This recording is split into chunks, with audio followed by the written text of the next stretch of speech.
Hello and welcome to Catholic Unscripted, episode 28. I'm Catherine Bennett. I'm Mark Lambert. I'm Gavin Ashenden. We are back from France. We've had a lovely summer. In fact, I was there with the Lamberts. Anyone who follows us on Twitter will have seen our lovely photographs. And Gavin, you're in France now, I think, aren't you, at your Normandy retreat? Sadly, without the Lamberts, so it's taking a certain amount of resilience and strength of character to survive. But I am here, and it's very good to be here. I get to pray here better and think here better. So I hope I'll demonstrate that today during the recording. Struggling on.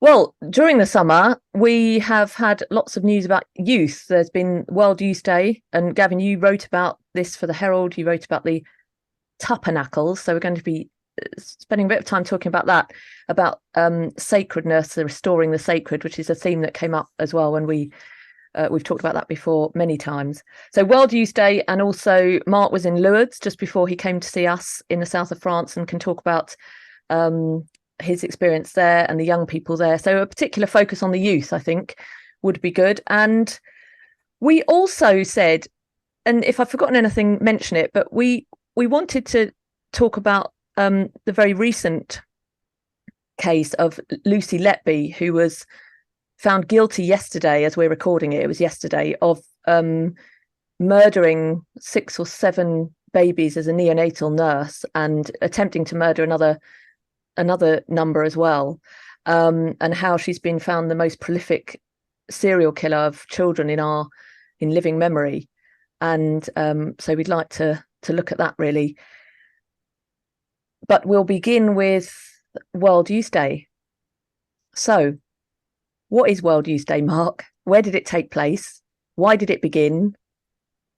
And then we'll go Where over did to it go Gavin. wrong? Yeah, where did it go? I was going to say, where did it go wrong? And then we'll go to Gavin for the Tupper Knuckle debacle. Well, I think one of the interesting things about World Youth Day is that there's been lots of people talking about it as a result of what went on this year, and I suppose it's another sign of the division in the church that you've got people aligning on either side of the debate. Probably the polarizing factor being Pope Francis, which I think is really unfortunate. And I kind of said as much, that I don't think that this is the sort of thing that we should be doing with the papacy, is like that, sort of talking about World Youth Day as a success or a failure based on the person of the Pope, because the young people are going because of Jesus. They're going because of their faith, because of their Catholic faith. And for that reason, 1.5 million young people coming together, to celebrate their faith, to be closer to Jesus, is an extraordinary thing, matched in its extraordinariness by the fact that it wasn't covered on any of the world media, I don't think at all. When was the last time that there was such a enormous meeting of human beings, in one place? And yet we didn't hear anything about it at all in the mainstream media. They were reporting the Scout Jamboree in South Korea, which was 400,000 young people, but I didn't hear anything at all about the World Youth Day. It was something that was started, I think, by John Paul II, and John Paul II has got this sort of, when we look back now, it's kind of a cultic reputation. He really was the first rock star pope, I think, and we had a long papacy, and he was just a very magnetic character. So that he was the one who started it. I think it's every 3 years or every 4 years in a different part of the world that everyone gets together. So this one was in Portugal. And one of the interesting things that came out of it was that I think everyone that I've seen commentate on it has been, oh, well, I went to World Youth Day. It's interesting to see the people on the, that people, you might say, the more orthodox side of the church have been saying that they were at World Youth Day. So everyone has had an experience at World Youth Day, the more progressives and the more orthodox. But the more orthodox commentators, perhaps it was they see it as a step in their journey towards deeper holiness or a deeper connection with Jesus. And I think we were lining up, that you could see people lining up to take pot shots at World Youth Day, looking for opportunities, and that really worries me. That sort of thing. So I think, of course, there were things when you get that. I mean, my sons went to Poland. I think it was it might have been 8 years ago now. It might have been 12 years ago, but no, it must have been 8 because it was Pope Francis. So, and they had a really appalling time, I think, because it was really hot. They were in a field with 4 million kids or something, and it was, the toilets were a disaster, and the food, and that walk temp. So it wasn't a massively spiritual experience for them. And obviously the Pope, you're looking for this mystical rock starry figure in a white cassock, which it seems a bit cultish. I don't know. Do you know what I mean? It's not really what the faith is about. So there are some strange things, and whenever you get that amount of people together, you're going to have loads of problems, aren't you? With you're not going to be able to. It's going to be challenging to make it like a sacred experience. But from all accounts, when they had adoration with the Pope, and you had 1.5 million kids in a field all adoring the Blessed Sacrament with the Holy Father, in unity with the Holy Father. So I think that was a really, really positive thing. And then there are the inevitable problems that you're going to get. There was the sort of the attempts. I think the last few times, especially, there's been these attempts to be cool, with the putting on dances, like the priests or the nuns dancing, or there was a DJ priest at this one, and I suppose some of us are rolling our eyes and saying, is that really what what is it all about? What are we trying to do here? And it's an interesting phenomenon in church, because you always get this thing with the youth movement where it's the adults telling the children what they want. They're telling, oh, you want cake, don't you? Here's some more cake, and the kids are going, no, we don't cake. We want meat pudding, please. But no, you want cake. Here's some more cake. And I think that you can see that the movement at Chartres is a really good thing to juxtapose with what happens at World Youth Day, where there is reverence. And so that, cut to the chase, the whole thing is that, I mean, Gavin, you can speak to this, but and I think it's interesting, your journey towards that understanding was what really moved me in the bit that you wrote about it, where you were saying that you had this idea of the humble chalice of the carpenter, sort of Indiana Jones and the Last Crusade sort of idea of what, and it was sort of understanding as your understanding of the real presence develops, then you come to this point where you think, actually, we want to give as much reverence, and as we want to treat the Lord with as much reverence as we can. And the way that we treat the Lord is born of that closeness, or that desire to be close to him. And that's why we go to Holy Communion. And when we go to Holy Communion, it's important that we prepare ourselves as it is when we go to all the sacraments. And these are all elements of worship that we see problems with today. I was funny because I was thinking about it earlier about, before Vatican II, they used to have men's sodality and women's sodality once a month.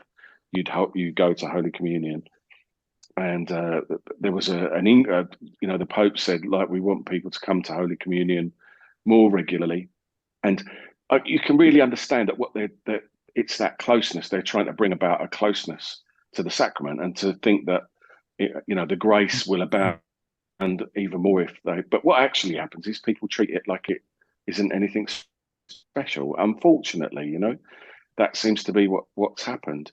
And so we're always in that, there's always that difficult balance to be met between the increase in our devotion and the everydayness of things, which is sort of an interesting juxtaposition. And I think that's what you see at World Youth Day. You see all these millions of kids, and they've all come there because of Jesus. They've all come there because of their faith, and these are really, really positive things. But as a result of that, then the things that we should treat sacred, do they get mistreated? I don't know. What was your take on it all? Yeah, Gavin, tell us about the piece you wrote about the so-called Tupper Knuckles, where Jesus was put into Tupperware, in a sort of Tupperware tabernacle, because as Mark said, that was a brilliant piece, and you can find that on the Herald website. That's very kind of you. Two things have happened to me since I became a Catholic, and they both really surprised me a lot. And they both seem to me to have grown organically and pneumatically rather than being things that I've adopted consciously. The first is that I can't bear to receive Jesus in my hands. I have to receive him on the tongue, if I possibly can. And I've been very surprised at how, well, I feel dirty taking him in my hands. And it's a very odd feeling, as though there's something wrong. Maybe I'm undressed or I haven't washed or something. But to receive him in my hands feels awful, and I need to take him on my tongue. And this isn't something I've thought myself into. It's just happened as I've grown more Catholic in my understanding of the Eucharist. And the other thing that's happened is I used to very much think that it was a good idea to have the most humble possible chalice and paten, and clay and wood were all close to the carpenter and part of the poverty of the incarnation, and so on. And since my understanding of Eucharistic miracles, it seems to me that only the best, the very, very, very best is possible to reflect this incredible miracle of the transformation, transubstantiation. So that these are things I think that I'd probably call a development of a Catholic mind, since I didn't have them as a Catholic. And the reason I bring them in now is because I found myself looking at a tweet by an American girl of 22 whose experience of World Youth Day was that the opening mass was brilliant. A lot of good things happened. She was glad to be there. As Mark said, 1.5 million. Wow, that's incredible. Who else can do that? Catholics can. Fantastic. But there were a couple of things that obviously they're not traumatic, they're not terrible. But one was the DJ who wanted to play it's not ghetto music, is it? Not festival music. There's a proper word, and I don't know what it is. Anyway, I'm a musician, and I the moment I hear a mechanical, aggressive beat, I freak out spiritually, because I think it's a bit like it's a sign that we're celebrating the animal, and polyphony is the angel. And so as soon as I hear techno music, I just freak and freeze and think, no, it's the enemy. It's something that's designed to evoke the animalistic in us. And I mean, I was watching a TikTok video. There's about 25 kids or something. They're hanging around. Suddenly this techno beat started, and they began to move and writhe animalistically and over and hypersexually, almost as if someone had flicked a switch. And I thought, this is a form of social and aesthetic conditioning. Anyway, be that it may, what she was saying was, if we want techno music, we know where to get it. When we worship as Catholics, we want something else. We want Palestrina, we want beauty, we want polyphony. So why on earth the authorities patronize us and think they're giving us a DJ who gets down with the kids and produces is going to bring us closer to Jesus? Well, okay, you can argue about that. Some kids won't get it, and it'll look like it's a matter of taste. But I think she's right. I remember Brother Roger of Taizé insisting that quiet, gentle Baroque music was played before the liturgy in Taizé. And, you'd have 7,000 kids there sitting, trying to be quiet and still, never, ever having been quiet and still before, and experiencing 20 minutes of complete silence in the Taizé liturgies. But always the preparation was a particular style of music. And initially I thought, this is just Roger's taste. But I then began to get a sense that actually there is something very beautiful about that form of Western culture. It was where the polyphony of the music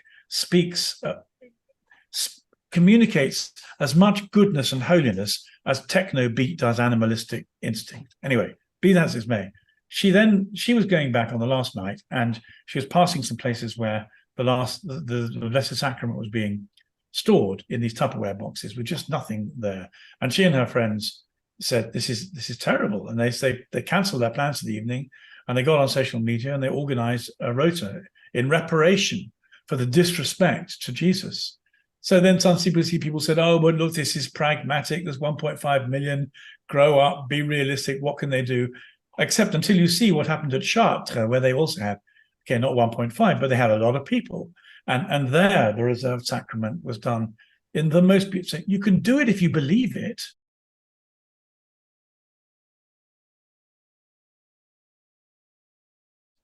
And if you have a sense that that's what you're dealing with, it's just, the problem was not criticizing for lack of taste or for different values, but it's quite clear that some of the people organizing the worship didn't believe in the Mass, or they wouldn't have used Tupperware, and worse than Tupperware boxes. They had the hosts in cellophane wrapped plastic basins that quite clearly were simply and utterly utilitarian. You'd have thought twice before putting your picnic in it, let alone consecrated hosts.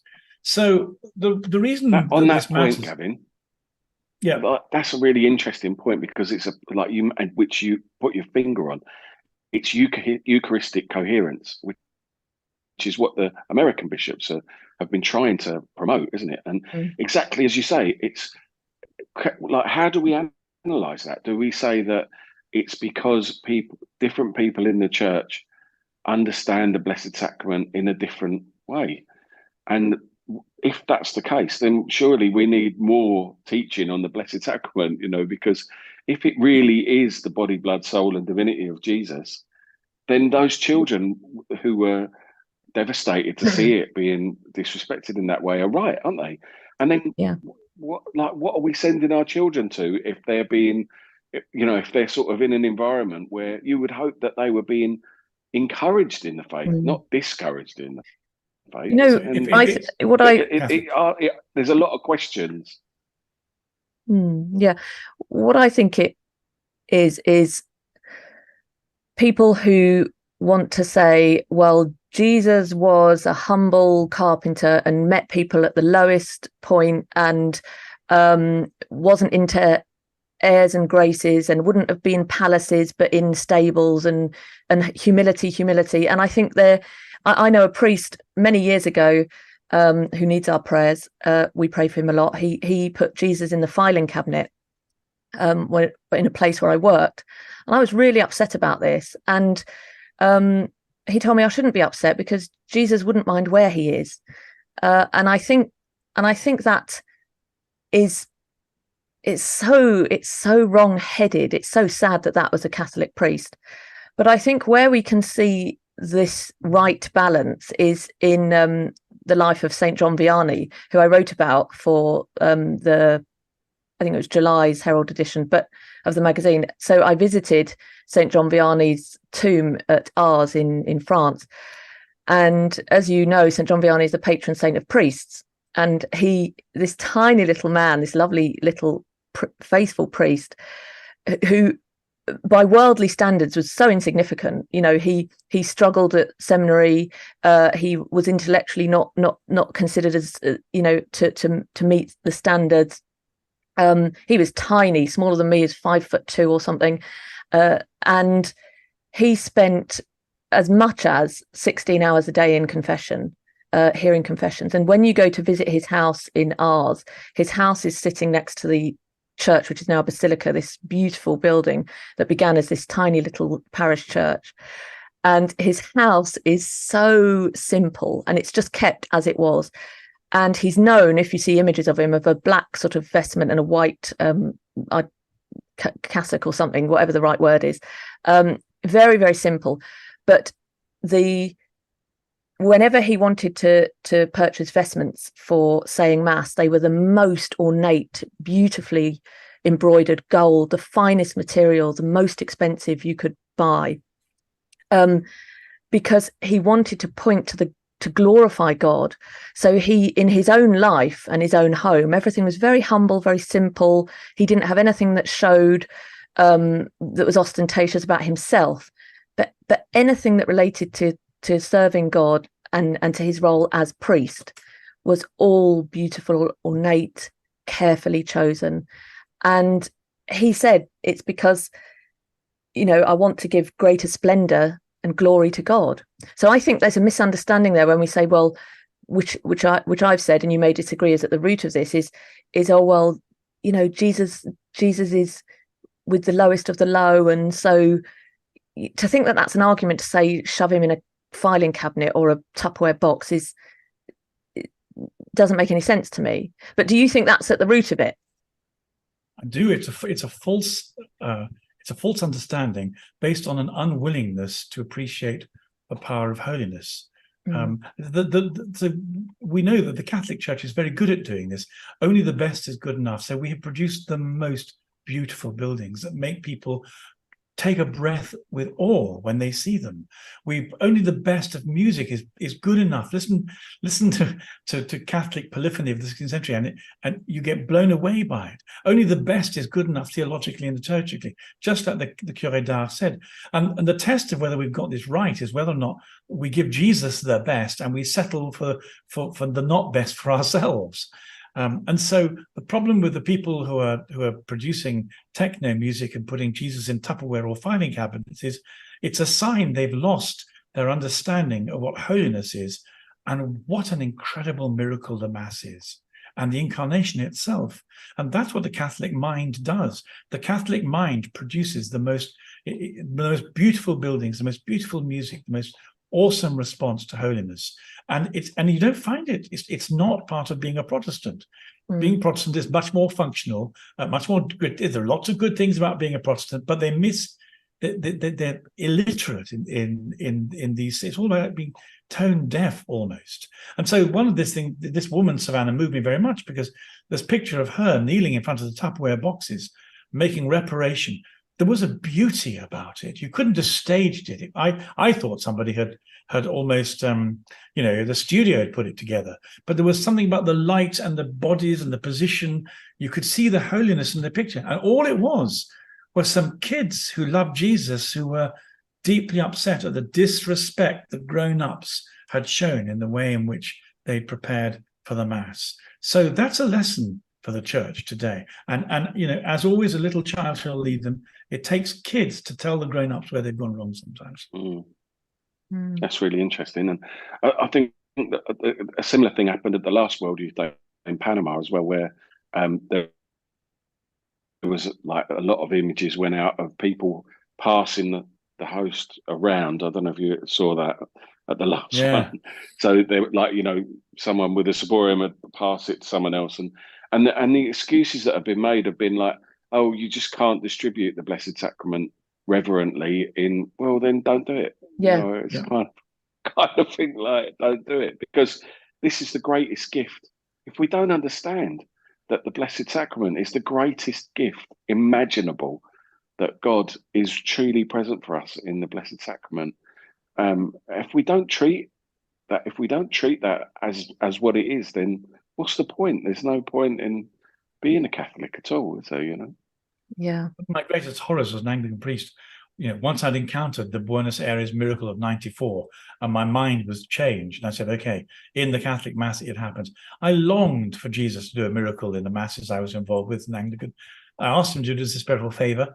I don't know if he did. I suspect he didn't, because he's a God of order and promise. But I remember, because you give out the Eucharist to people kneeling, you can see something of the state of their souls from their body language, almost like one could see the state of the soul of these young people as they knelt in reparation in this picture. And you could see they didn't know what they were getting. The way in which they received the host. This is just Anglicans I'm talking about. They've got an excuse, they're completely muddled. They've no idea. And anyway, it's all hollow. It's all Zwinglian, it's whatever you want it to be, is Anglican teaching in the prayer book. So it's not their fault, but the moment you see the way they come to it, oh, well, all right. It's blasphemy, breaks your heart. And once you realize what Jesus is doing and how he's giving himself to the hungry soul in the Eucharist. Yeah, I think that's it. And it really speaks to the importance of us modeling. It's not just about the words we use, but it's how we model what it is that we are living, what we're participating in, who Christ is, who Jesus is.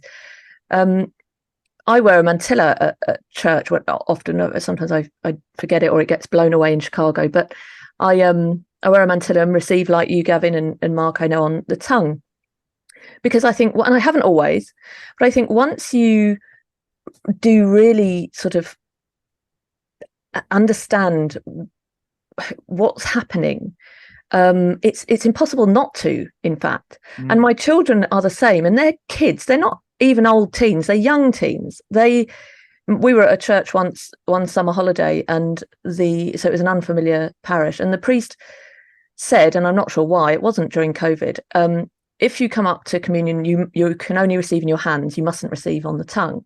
And of course my children are used to receiving on the tongue, and it was a really difficult one. But in the moment, my son turned to me and said, "What shall I do?" And I said, "Receive in your hands."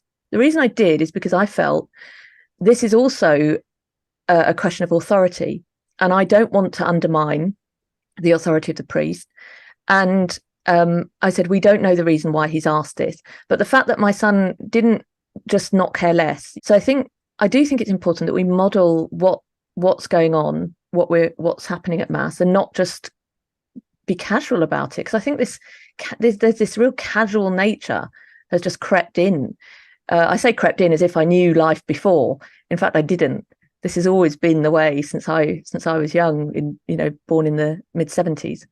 But it's coming to appreciate what's happening, and that we are really receiving body, blood, soul, and divinity of our Lord Jesus Christ. My goodness, when you say it out loud, you think, how can we not be just on our knees and in absolute adoration of and thankfulness? Yeah. Well, that's the important thing. And it is. I think it's important to say that it is. It's canonically licit for people to receive on the hand. Yeah. But what you tend to find is, so I wouldn't, if anyone's listening to this and they're thinking, oh no, I receive on the hand, it's like that's how they've been taught to receive. So, there's nothing wrong with that in terms of what the church teaches. No. But I think as your faith develops and you come to understand it was the practice of the church to always receive kneeling and on the tongue, out of reverence. And it's in John's Gospel as well that's the way that the apostles received at the Last Supper. And so there's this thing about one of the church fathers saying, make a throne with your hands. But if you read further into that letter, it's nothing to do with receiving Holy Communion on the hand. It's reserving the Blessed Sacrament for then taking it to someone who's sick. So the practice in the church has always been to receive on the tongue. And it is pedagogical. If you receive in that way, you're teaching people that there's something extremely important going on. So I think there's that element to it as well. And it is one of those areas where, unfortunately, church teaching has become kind of fractured into a couple of directions, and it's a real area of polemics within the church where people who receive on the hand will get really upset if you say, or receive on the tongue, the only proper way to receive is on the tongue. But it is, I would say, so I don't want to upset anyone. That's why I'm saying, it's licit. But exactly, as it's interesting that the three of us independently have all come to that decision. I mean, it was a really difficult one. I was received on the tongue for a long while after I'd studied, but and sort of come to an understanding. Oh wow, what am I saying amen to? Yeah. But then I'd made this decision to kneel at Holy Communion, which was really a painful one because I'm a 6'4" or whatever. I was like, oh no, I'm making an idiot of myself, and you don't want to draw attention to yourself, and you don't want to. But what I want to do is I want to be with Jesus in that moment, and that's more important, that I kneel down and say, Amen, this is my Lord and my God, than anything else. And I think if that's your focus, that and it's interesting that people with deep faith, they do tend to do that. They move in that direction, and I think that's really interesting in and of itself, isn't it? Yeah. There was that wonderful. Who was the author who wrote that excoriating piece on Twitter about all I've ever known have been Eucharistic ministers in skinny pants, Skojak. So it was, and then he was comparing people clergy who produced lame, thin, heterodox sermons for which they dashed out into the congregation to give dramatic effect, but you couldn't count on them to elevate the host for more than half a second.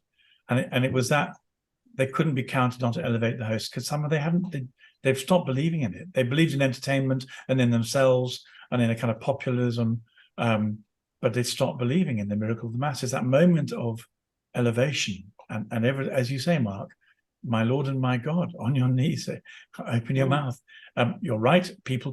It's up to people to receive Jesus in the way that seems good for them and their soul. Quite right. For me and my soul, it seems good to kneel, cross myself, and receive on the tongue. Yeah, this brings us to just another question on this. I want to stick with World Youth Day, and to just ask about this idea of bringing young people in and what appeals to young people. I was at an event, a Catholic event, with many old people, mostly men, recently. I was certainly the youngest there by decades rather than years, and I'm not that young. And they were standing around chatting and saying, oh, my grandchildren don't go to Mass and the children don't go to Mass, and we need to bring them back, and sharing their ideas. And as the youngest there, I was saying, well, I don't know if that's really the right idea. They were talking about football matches and youth clubs and discos. Pizza. And pizza and all the rest of it. But what was interesting was that as the youngest person there, they weren't consulting me and saying, what do you think? And the fact that I have 5 children and work in schools with young people. And when I suggested some different ideas, they looked stunned. They couldn't believe. They thought, what, this is going to attract young people? So what do you think we're doing wrong in terms of trying to appeal to the youth? Mark? Do you want me to go? Yeah. So obviously I've got 5 kids and worked with young people in the church for years and years and years, and this is the classic thing. I was in the youth service myself and met my wife, sort of in that environment. And it's interesting. I was in Lourdes, as you said, a couple of weeks ago, with the diocese, and which was a positive experience. It was it was really interesting, but it was great, and I felt very welcomed, and I was really glad that the diocese treated me that way. It was really nice, because you don't know, do you? Sometimes it can go your way. And I spent a lot of time with the clergy and one thing and another. And what was interesting was that the youth element of the Mass and everything was the same as it was, in 1985, or if you could go back, we were singing the same songs that we used to sing in 1979, or, and it's that same element. And what really struck me, and I put in my Catholic Herald article that I wrote about Lourdes, was that you've got all these clergy and the bishop, right, in the Rosary Basilica in Lourdes. I don't know if you've been. It's absolutely beautiful, stunning, with all the all the terms of praise for our Blessed Mother all around the pillars. Seat of wisdom, all this beautiful. It's lovely, really, really lovely, and huge, beautiful mosaics. And you've got the I can't remember how many priests there were, and deacons, but say there was 20 priests, perhaps 30, and so you can imagine at the great Amen, that doxology before then, they all solemnly intone, through him and with him and in him, and it's just such a crescendo, isn't it, that we are then in the liturgy called to respond with our great art, Amen, and instead of that, what do you get? Ding ding ding ding ding ding ding ding. It's jazz hands, and it was stark. The contrast is stark, and it's the same thing. And I think it's not that when we were kids we loved it, right? We would go and we would take part in it, and we thought, did we learn anything from it? No. Are any of those kids still in the youth service? Any of my any of the young people that I was with, are they practicing Catholics? not many. Mm. I think if you counted them, the people that we know, it didn't deepen their faith. It didn't draw them into Christ. It hasn't built a relationship with our Lord. I'd be not in very, very few cases have people gone on, and where they have gone on, they've gone in a different direction. They haven't carried on in that direction. And despite the fact that the numbers dwindle every year, despite the fact that we know children are falling away from the faith, all of our dioceses are still doing this same cake that, Gavin and I were talking before we started recording about the way I always say it is, it's like you say, the old people, which is us now to some extent, but going, you want cake, don't you? Yeah, here's some cake. And the kids are going, have you got any potatoes or beef? No, what you want is cake. And we keep giving them this frivolous nonsense. And what they want to do is deepen their faith and their relationship with our Lord. And that's interestingly what you see at Chartres. What they want is to be initiated into the mystery. What they want is a mystagogical experience at Mass. And we don't do that. We make it frivolous. And that's really interesting. And then the priest, go on. Well, the priest was saying to me, "Oh, it's such a like loads of people were running off with the Eucharist. At one point, the bishop ran down the aisle. God love him. Yeah. I was really impressed that he did. That he was, that's their job to be custodian of the sacraments. But in the pub or in the hotel afterwards, the priest was saying to me, "Oh, it's such a shame that the lady you don't." And I was like, "But who's teaching them? What are we teaching them? We're teaching them. Oh man, it's a load of rubbish. I'm sorry." Well, what we're doing is, how are they supposed to?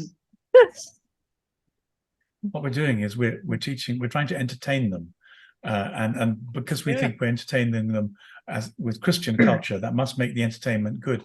The entertainment is not what's required. I think Lewis is the best example of that with his Narnia stories. What he does in the Narnia stories is produce children with immense moral and imaginative challenges to get in touch with a reality that lies behind what they have, that instinctively sometimes they know best about. I'm slightly a Platonist at times, thinking that children might even come in with better memories of eternity and forget it as they grow up.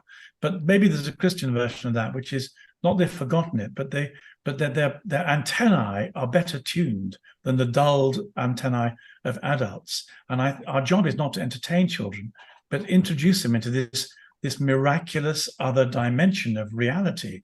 And I think they're perfectly capable of getting hold of it. It's mystery, it's beauty, it's adoration.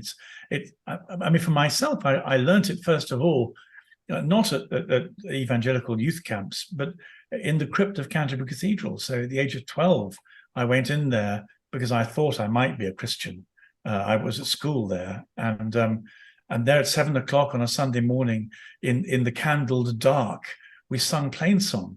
It was quite Catholic, really. And I developed a taste for the unbelievably wonderful mystery of God in the darkness and the beauty. You don't get that with strumming guitars and being entertained. Yeah. I'm so glad I asked you both, because you've both given such beautiful answers. Just really lovely to hear words initiated into the mystery. I love that, Mark. They want to be initiated into the mystery, and our job is not to entertain them. That's not the purpose. It's looking at what is the purpose of Mass. What's the purpose of our lives? What's the lens through which we see ourselves and our relationship to our Creator and to one another. It's the end is not entertainment, and as long as we say the end is entertainment, we're always going to say let's bring in guitars and drums and jazz hands and all the rest of it. But I think what not just young people, but all people recognize, whether they like it or not. This is that you can't interview people. You can't do a study and say we've asked 100 people and 80 people want guitars, so therefore let's have them, because you might not even know what it is you yearn for. And I think my experience with young people is that they just recognize authenticity, truth, beauty, goodness. They just know this. They just recognize it, and all you have to do is present them with it. Authenticity, and actually bringing them the word. getting them to the sacraments, plain and simple. When I worked many years ago in a youth place, there was a large group of young people who went off site somewhere else, and I think I might have told you this before. I've certainly told you too. I might have said it here. I was tasked with entertaining the so-called naughty children who had been left behind, and these weren't particularly, they didn't really know much about the mass. They didn't know what a rosary was, and I was told, why don't you do colouring in and origami? And I thought, well, I think what I'll do is take them to the chapel, and once we've done a bit of origami, and we'll say the rosary, and I'll tell them. This was a Catholic youth place, so there was a chapel there, and there were about 7 or 8 of them, rowdy lads, kicking and wanting to go outside, kick around, kick a ball, kick each other, and they sat down first of all, shirts untucked, legs all over the place, rolling their eyes. And I said, do you know about the rosary? Oh, yeah, I've heard about it. Well, maybe my granny mentioned it or something. Here's a set of rosary beads. And I talked to them about I talked to them about what the rosary was. And we were in the chapel. So we were in the chapel with our Lord, and a couple of candles, no music, nothing, just peace, actually. And there's so much noise in the world, so much vying for their attention. So just to be still and at peace. And I said about some of the miracles associated with the rosary as well. And I said, and this is how we pray. And I'd had printed cards of how to pray the rosary. And I said, you don't have to say anything, but we would pray like this. And I will lead, and then you follow, and then we can switch. One of you could lead a decade of the rosary. So I began, and they were not that. They were sort of intrigued a little bit, but still slightly mucking around. And as we went on, again, that the rhythm, and as we spoke about the life of Christ, which of course Our Lady always draws people to her Son. That's it, isn't it? We spoke about each mystery and the life of Jesus. And by the end of the second, the third mystery, they wanted to lead the rosary. They wanted to lead a mystery. And when we finished the Hail, Holy Queen. We just stopped, said Amen. And they didn't all jump up and walk out. There was just a stillness. And funnily enough, after that, every one of them said to me, Miss, have you got any of those beads? And I said, yeah, I have actually. And I gave them all a set of rosary beads. And occasionally after that, they would come to me if they saw me, said, I'm praying those beads at home. They got into it. They said, I like this rosary. And this, I thought that's it, that I didn't get the CD player out and play some jazzy music or whatever, because it isn't me. That's the thing. It's not what I'm doing. It's just bringing them before God, and it's praying, and it's having that really believing. Is it Pope John Paul II? When we were in Chicago, I think we were saying, when there was a Eucharistic, what was it? What was that at the seminary at Mundelein, where they had adoration in that massive tower? They brought like a revival, wasn't it? Yeah, like a Eucharistic revival. And John Paul II said, you don't have to meet them where they are. You don't have to try and bring young people in by doing the football and the dancing and the discos and all the stuff that they're getting anyway elsewhere in the world. All you have to do is show them Jesus, is bring them to what's true and what's good and what's beautiful, and he will bring them if that's what you're presenting. But it has to be that authentic, it has to be authentic. That's it. So yeah, I don't think what sometimes sadly well-intentioned doesn't seem to be working, and in fact I think it does turn people away, because why? It's not something they can't get elsewhere. So there's a song, a guitar, get that down the youth club or somewhere else. Well, it is exactly what you said. It's authenticity, and I think kids recognise that it's not authentic. That you're distracting them with stuff that and it's always like I'm trying to think now. What was it? It was a Family Guy or something where he said there's this line in it where there was like, you do know that Christian music is not helping Christianity or music. Like Christian rock music isn't rock music, and it isn't Christian, and it's just everything bad. It's just all of it is bad. And kids, of course, have got they've got a real sense of that, haven't they? You know, they recognise it. Yeah, I think absolutely. adults have too. There's a kind of what you might call a semiotic incoherence. I was reminded of it by that not very impressive woman who's a Bishop of Derby, a lady bishop, who said, you know, it'll be fine on Sunday not to go to church or to change the time of your divine worship so that you can support the lions. And as if Jesus Lionesses, suddenly, Gavin. Lionesses, sorry. Of course. Thank you. Of course. Bigger. But the sign it sends out is bigger, yes. The sign it sends out is the lionesses are more important than Jesus. They're more important than worship. They're more important than the sacrament. They're more important than the church, and they're not remotely as important as any of these things. And it's just this notion of somehow the church is being nice. It's accumulating moral virtue by being nice, by putting itself at the back of a queue of values. Whereas anybody, well, I kind of lost for words really, because the idea that somehow a football match of any kind, world final, takes precedence over you kneeling before the living God. Like pandering to the culture thing, isn't it? That the church seems to have got into the habit of saying, look, everyone, we go shopping and we like football and everything, you know, so come to church because we like the same things as, you know, what a load of rubbish. That's not why people go to church, is it? And that's what you know, it's interesting that you said about the colouring in, Catherine, because that's one of my memories as a kid, you know, growing up was like, well, hang on a minute, they're talking, 1 minute they're saying that this is about how to make a collage out of, you know, what the hell has that got to do with anything? And I think that that's where we lose the plot. If we're in terms of catechesis, and exactly as you say, what works, what's always worked, what's worked for 2,000 years. And that is, if we like, but to do it, you've got to believe that it's true. And, you know, I know the guy who's in charge of it for our diocese at the moment doesn't believe in after, you know, he's quite openly doesn't believe in after things that the church teaches. So how on earth is he going to communicate that to the children?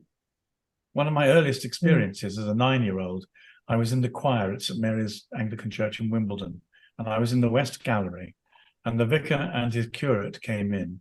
And unlike normal liturgy, they went to the altar and they began to walk around it, and they walked around it casually. Instead of processing and walking with respect, they kind of bumbled up to it.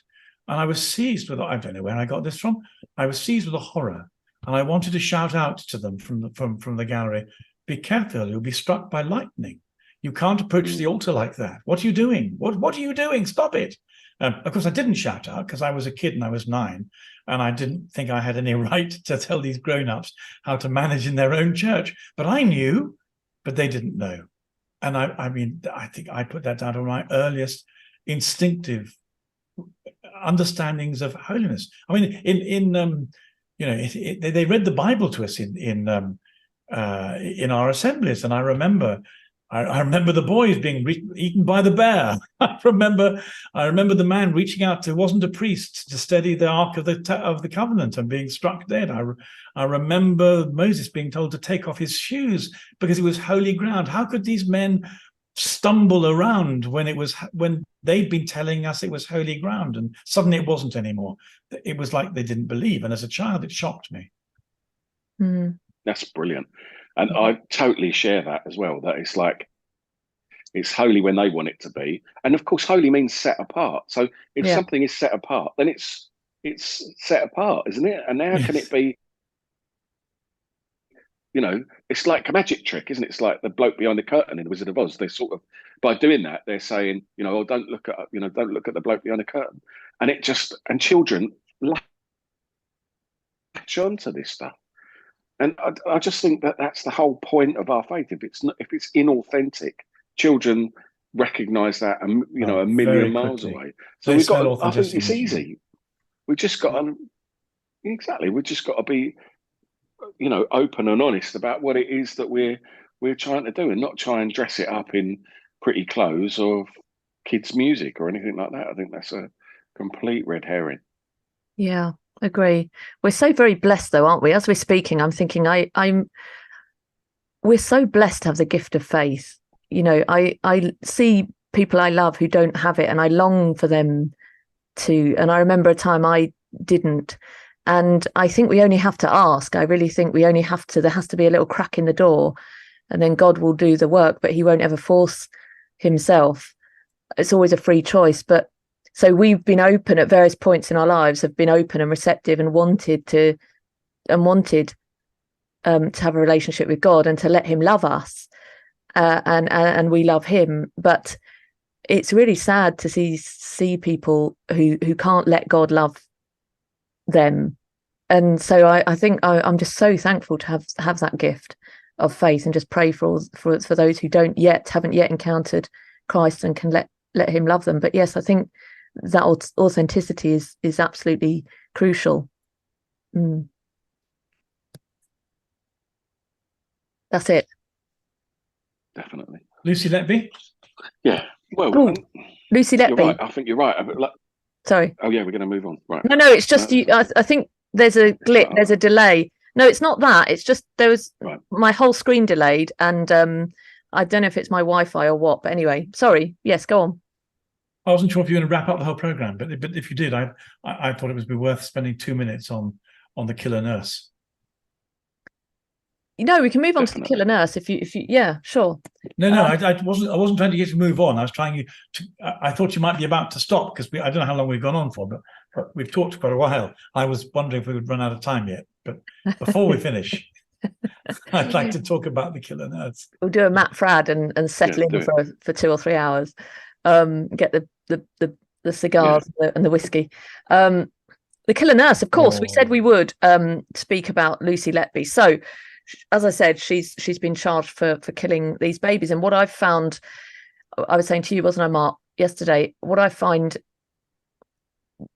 difficult and very uncomfortable and incoherent is how the obvious horror of what she's done, and how everybody can see how horrific and evil it is, and yet we don't seem as a culture to be able to see that same horror or have that same recognition of evil, as we abort babies in the womb, as we kill infants. And from even if anything, there's calls to try and increase the time limit, in some cases up to birth.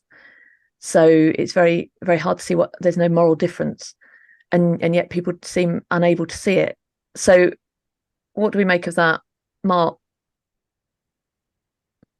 Well, quick plug: March for Life, 2nd of September in London. If you go online and search for March for Life UK, come along.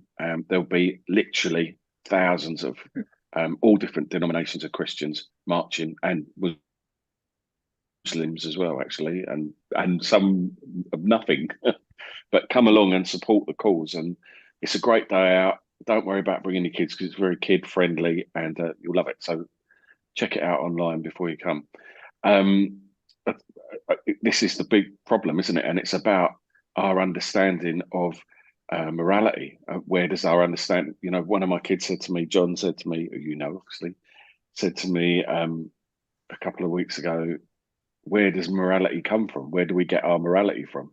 And we had a really interesting discussion about, I was saying, well, where do you think it comes from? And he was going, oh, well, politicians, or, and so we were sort of just gently guiding him through the way that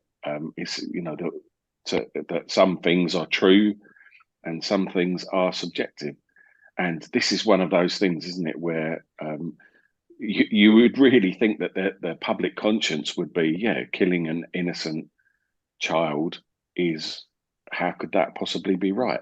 And yet somehow we've been deceived into thinking that it is morally right. So exactly as you, that was the first thing when I was watching this report on this Lucy Letby, the first thing that came to my mind was the disconsonance in the way that it's, what is the difference between killing an unborn child and killing a born child? And even in some places now they're talking about infanticide, aren't they? Killing newborn children. Like, what's the difference? It's not like the birth canal is some magical device that turns you into a person, after all, is it? Like on one side of it, you're disposable clump of cells, and on the other side of it, you're a sentient human being. So it doesn't really make any sense. In a society that has been pushing for the fact that it's okay to kill children for so long, how can we be surprised that there are individuals who think it's okay to kill children? Yeah. But at the same time, it's monstrous.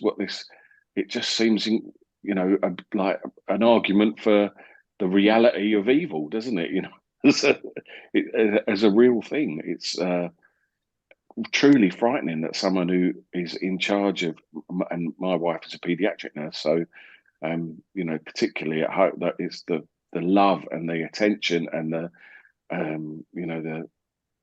she goes over what you'd expect really to look after the children. She cared so much about them.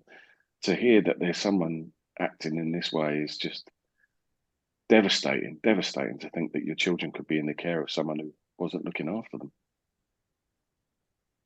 There are two things I thought that contributed to more children dying than they should have done. There were the worship of the nice and pride. And the reason the worship of the nice came in was everyone said this woman was nice. And if she was nice, she couldn't possibly be evil. And this shows such a closed-minded secularism. If anything, the history of the world in the last 150 years should have told us that people do the most appallingly bad things, and they were nice. The Nazis were very cultured people, by the way. They really enjoyed Goethe and Beethoven and music and poetry, but they were filled with evil, despite the fact they were culturally nice.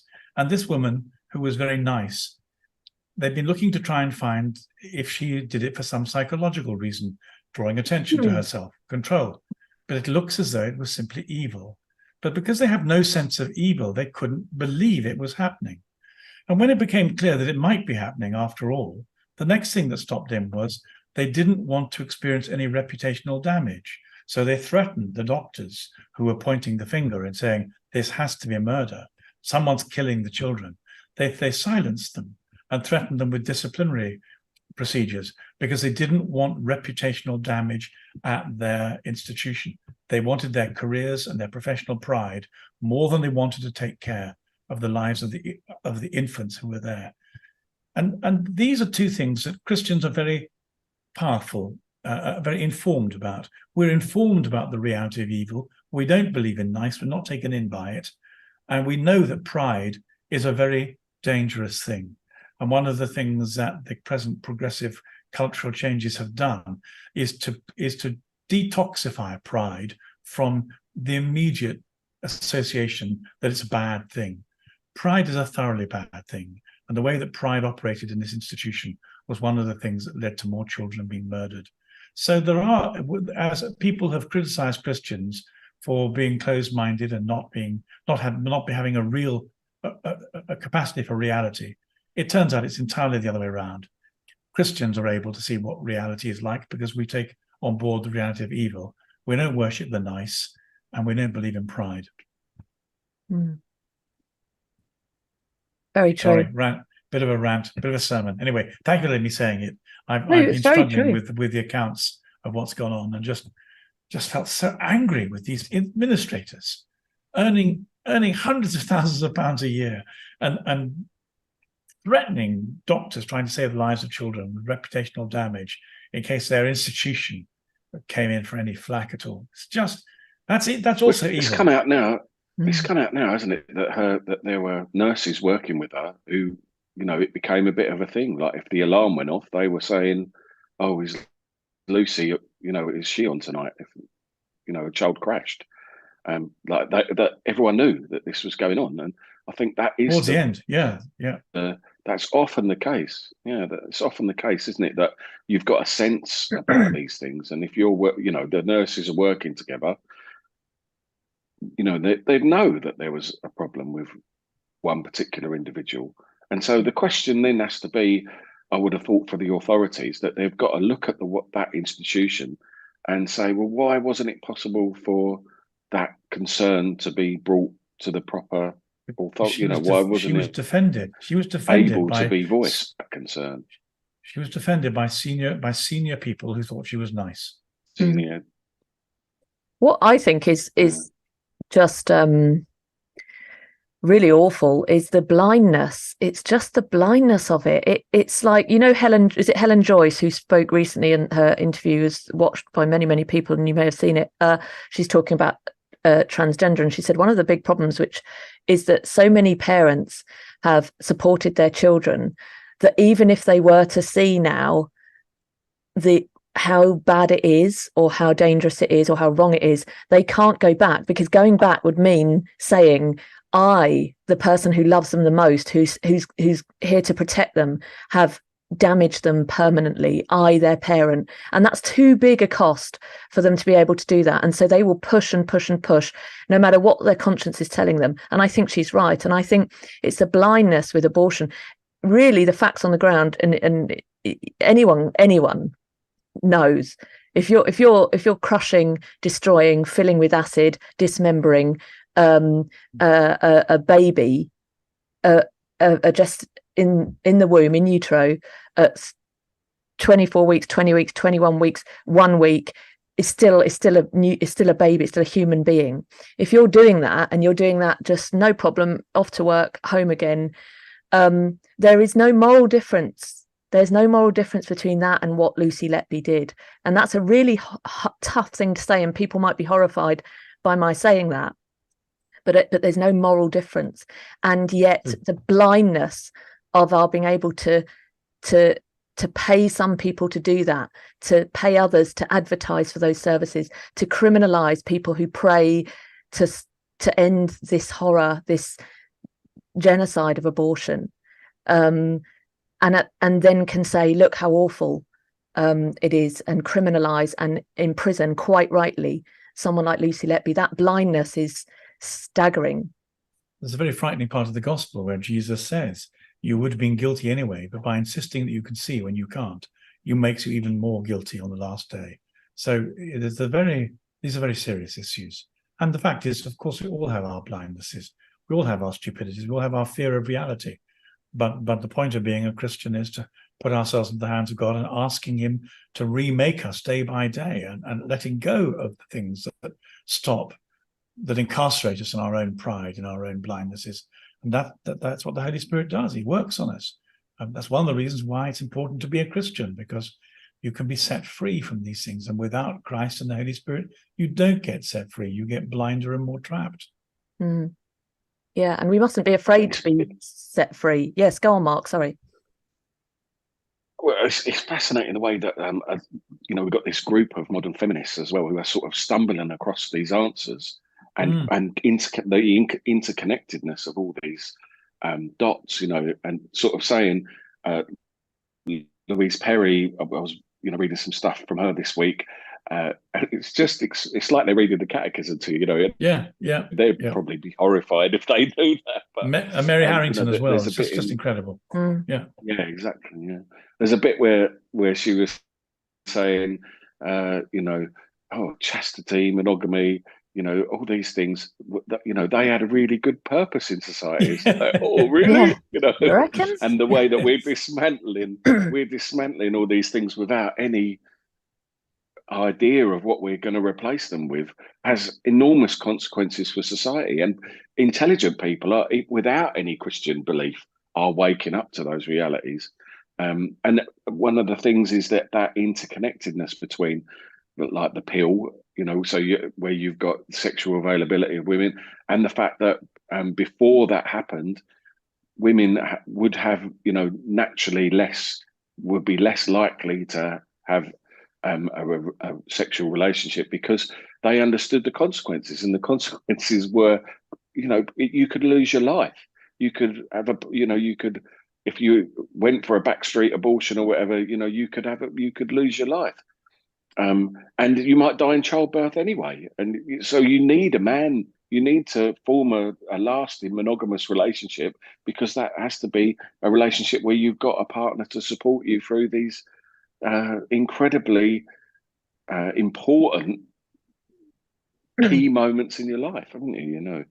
So it's really interesting to see the way that people are piecing together all these things and recognizing, actually, there's something going on here. This is all a bit familiar, all this stuff. Where have we seen it before? And it's almost like their hatred of the patriarchy blinds them to seeing the good. I'm not saying that everything was perfect or that we haven't made steps in progress and I want everything to go back to the 1940s. It's none of those things. Can't we do both? Can't we say, look, this is yes, we learn and grow and develop. Let's take the good stuff, and move into the future with it, Yeah, exactly. The reason it's, for me, it's always coherent. So the fullness of truth is always coherent. And so what these people are doing, these modern feminists, so-called, but not, I don't know their personal stories, but not seemingly Catholic, is they're just seeing the coherence of it. They're saying, actually, there's an incoherence here, and this is coherent. So that is what we'll find when we look at our faith, is that truth is always coherent. And actually, what we might have understood because we only saw a bit of it, a little piece of the jigsaw, it's a bit like reading a book, isn't it? You read a few pages, you don't read the whole story, and you decide, you've made your mind up, it's a horrible, violent book, but you haven't got to the end. If you only get a little piece of the puzzle, it's not enough. You have to say, well, I need the full picture, I need the full story to really understand. And it seems to me that these people are starting to see and starting to understand, and that the end of that is truth. The end of that is seeing that is our faith, isn't it? That's God. That's and that involves participation. It can't be theoretical. It has to be lived, and it has to be incarnational. And we have to receive. We talked about the Eucharist. We have to receive Jesus. We have to, if we have no life inside us. So that's the end. But it's this piecing together of little bits. I think what I love particularly about it is, from a Catholic point of view, is that you're seeing people come to it from a reason. So, like you say, they might not have the fides bit, but they've got the ratio bit. Yeah. And they're saying, "Oh, look how coherent this is," and you just think, "Oh, for goodness sake," But it's wonderful to see that coherence brought out. And part of that, I have to say, is because we don't teach it very well. We're not very good at teaching it. So it's wonderful to see people passionate about bringing out those, the truths about marriage and like the importance of family and the importance of chastity and monogamy and all of these important truths. And what's lovely is you say we don't teach it, and it's true, we haven't taught it well. But again, because it's true, we teach it because it's true. It's not true because we teach it. And so, yes, we should teach it because it's true. But if we fail, we have that capacity, our natural law, we have that capacity to see what's true. And then it further proves the truth of our faith, because that's why we teach what we do. That's why the church, Christ established, knowing that we need a Holy Mother Church, teaches as it does. And it's a proof of all of that. That's what proof of all of that. Yeah. What I'm very clumsily trying to get at. I bet Gavin could say it better. And me too. But, that it is a truth. That truth is, it's inside the Catholic faith, and to see these people pulling it out, and recognizing it as a truth without the structure, which sometimes obfuscates that truth, because people, it becomes a barrier, because it's like, oh well, Christianity, that can't be true. And the reason that they've got that barrier there is because we've been so shockingly bad at proclaiming the gospel in an authentic way, because we're too busy colouring in pictures and going, come on kids, let's go and have a disco and some pizza. So there you go, we've managed to bring it all together there, bring it full circle. I'm just glad you boys are letting me speak as a woman, feminism and all that. I sent you both. What can we say? I sent you both a little letter I got from a priest, just to wrap up. I thought it was lovely. This priest wrote to me a few years ago in America, and he'd done a really lovely homily on a pro-life homily. And he said to me in it, "We must respect God's authorship and authority over human life. Until we figure that out, I do not think we'll be able to really improve our culture. But one day the world will wake up from the madness it has fallen into and be in need of people like us to lead them back to God. Pray and keep watch. Our Lord is on the move." And I think that's beautiful. really beautiful. And I think he's right. That's the preeminent issue, isn't it? So that's why I think this is so important. God's authorship and authority over human life. And if we can get that as a starting point, then the jigsaw starts to piece together and we'll get the fullness of truth. So on that note, well said. Thank you. Right. Thanks for sticking with us. Lovely to be back together again. And we hope to see you next week. I'm Catherine Bennett. I'm Mark Lambert. We all know Mrs. Bennett is in charge. You all know, everyone watching knows Mrs. Bennett keeps me and Gavin in order. And I'm the very much kept in order Gavin Ashenden. God bless you. God keep you. Thank you. Bye. Oh.